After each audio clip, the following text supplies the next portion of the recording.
All right, what's up, y'all? So I am Justin. I'm one of the young life leaders here at Rose High School. Justin! This is my fourth year leading at Rose, and tonight I got something that I think is really important that I really want y'all to hear. So I'm gonna ask for the next 10 minutes for y'all silence your cell phones. Don't play with balloons. Don't play with each other. Just listen to what I say. All right. Okay, for just 10 minutes. But tonight I have a story that I want to tell y'all.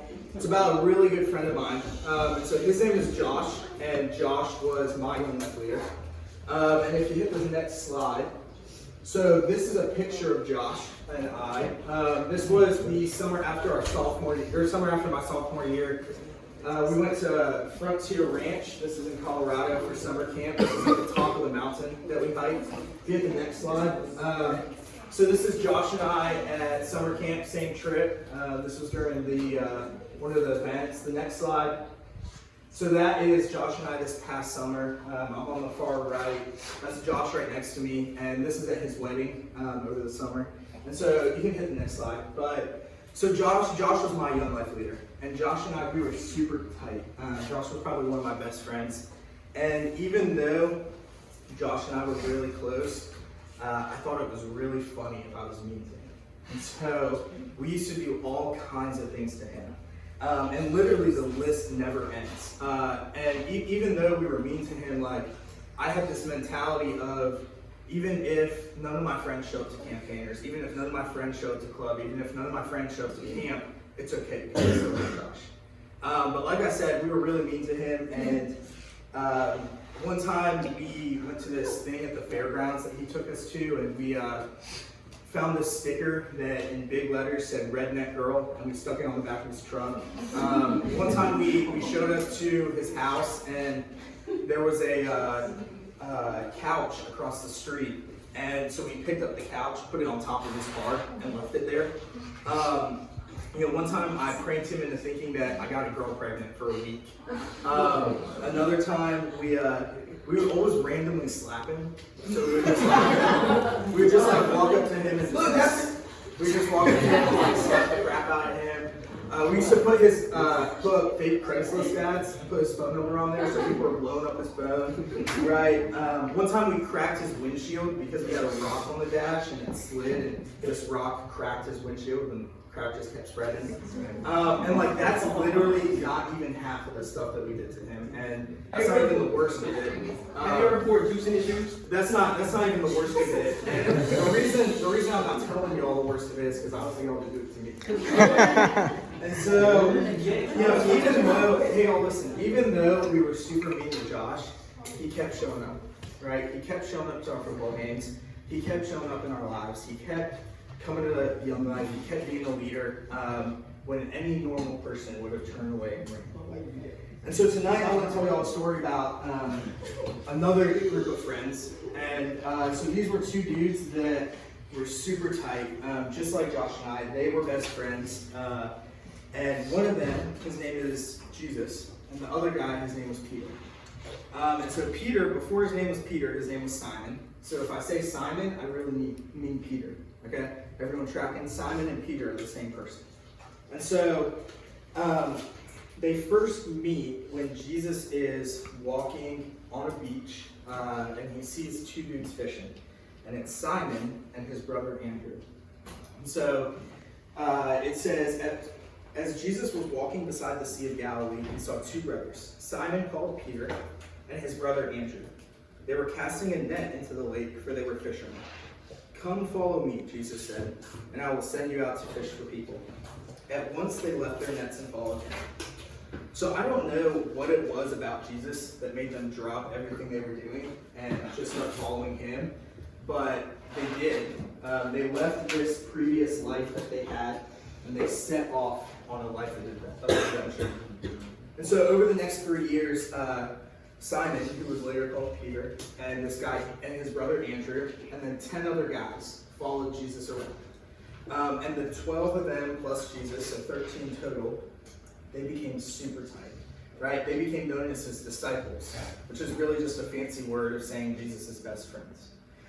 And so these dudes got to see so many cool things. right? They got to see a ginormous crowd of people get fed on barely enough fish to feed 2 people, right? They got to see water turn into wine. They got to see people get raised from the dead. I mean, Peter himself, he even got to walk on water, right? And all he did was drop his stuff, and he got up and he started following Jesus. And so I'd say Peter had a pretty sweet end of the deal. But so later on, a little bit down the way, Jesus changes Peter's name, changes Simon's name to Peter. He does this in Matthew 16. So what he says is, Jesus replied, "Blessed are you, Simon, son of Jonah, for this was not yet revealed to you by flesh and blood, but by my Father in heaven. And I tell you that you are now Peter, and on this rock I will build my church, and the gates of Hades will not overcome it. I will give you the keys of the kingdom of heaven. Whatever you bind on earth will be bound in heaven, and whatever you loose on earth will be loosed in heaven." Then he ordered his disciples not to tell anyone he was the Messiah. So Jesus changes this dude Simon's name to Peter, which at that time Peter meant rock. And he says, "Look, you are my number one dude." He says, "You are going to be the rock that my church is built on." He says, "You have the keys to the kingdom, and nothing will get in your way." Right? And so he kind of solidifies Peter as this number one guy in his life, his right-hand man. It's like if Jesus is Batman, Peter is Robin. Right? He's right there no matter where he goes. They're best buds. They do everything together. And so we fast forward a little bit, and we find ourselves the night before Jesus is going to die. So Jesus, he has dinner with these 12 guys, his disciples, his closest friends, and he tells them the last things that he wants them to hear while he's on earth. And we're going to pick up right there. One of the things he says is, "Then Jesus told them, 'This very night you will all fall away on account of me.' For Peter replied, 'Even if I fall away on account of you, I never.'" Redo that. "Then Jesus told them, 'This very night you will all fall away on account of me.' Peter replied, 'Even if all fall away on account of you, I never will.' 'Truly I tell you,' Jesus answered, 'this very night, before the rooster crows, you will disown me 3 times. But Peter declared, 'Even if I have to die with you, I will never disown you.'" And so Jesus tells Peter that he's going to deny him 3 times. That he's going to say, "Man, I don't even know the guy." Right? And Peter's like, "What are you talking about? I'll never do that. Even if everyone else does, I never will. Even if I have to die, I won't deny you." Fast forward a little bit, and that's exactly what Peter does, right? So Jesus, he's being tried before the court, about to die, and someone comes up to Peter, and he says, "Hey, aren't you that guy that hangs out with Jesus?"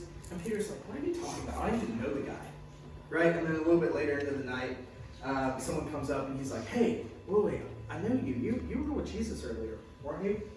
And Peter's like, "That wasn't me. Like, I don't know him." And then so the third time someone comes up and he's like, wait, you. I know you. You know Jesus, right? I see you guys hanging out all the time." And at this point, Peter starts to get angry, right? He kind of captures an attitude. He's like, "Dude, I don't know the guy. Stop asking me if I know him. Just leave me alone. I don't know this Jesus guy." And right after that, a rooster crows, right? And Peter realizes exactly what happened. Jesus said that he was going to deny him 3 times before the rooster crows.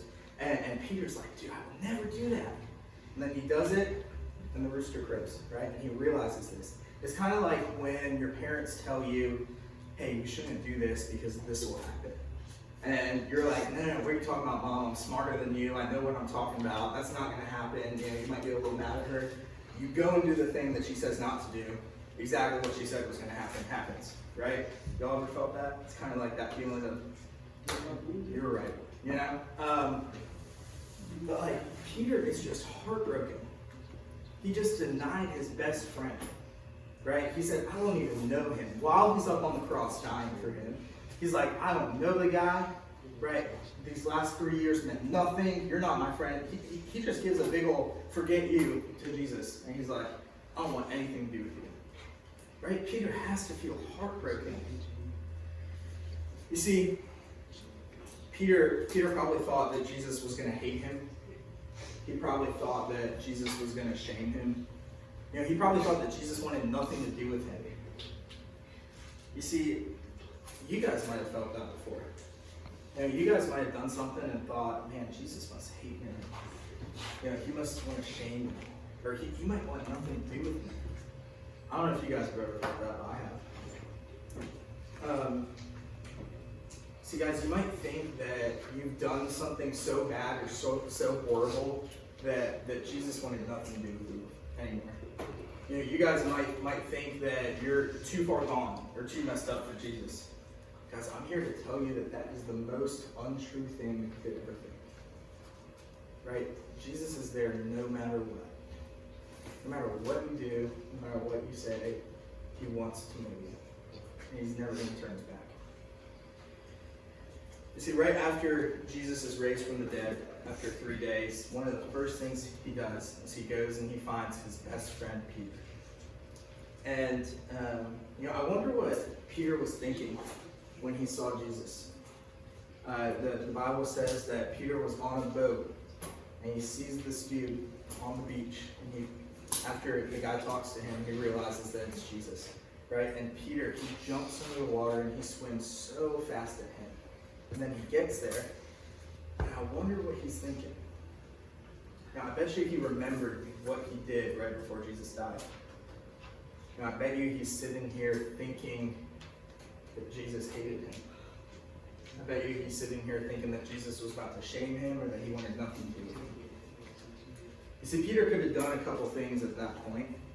He could have ran away. He could have hid so that Jesus couldn't find him. Or he could have gone up to Jesus. He could have stayed, just like Jesus stays. So that's what Peter did. Peter went up to him. And you guys know what Jesus did? He greeted him with a hug. He looked him in the eyes. And he said, "Hey man, I missed you. Are you hungry? Let me make you breakfast." You see, guys, that's exactly what Jesus does for us. He gives us a hug. He looks us in the eyes. And he says, "Hey, Flynn. Hey, Megan. Hey, Sarah Grace. Hey, Grace. Hey, Clayvon. Hey, Kobe. I missed you. Are you hungry? Do you want? Can I make you some breakfast?" Great, Jesus does that for us. See, and this is exactly what my young life leader Josh did. No matter what we did to him, he stayed and he loved us and he wanted to be with us. See, guys, the next time that you do something and you think Jesus is going to hate you or shame you or want nothing to do with you, what are you going to do? Are you going to run?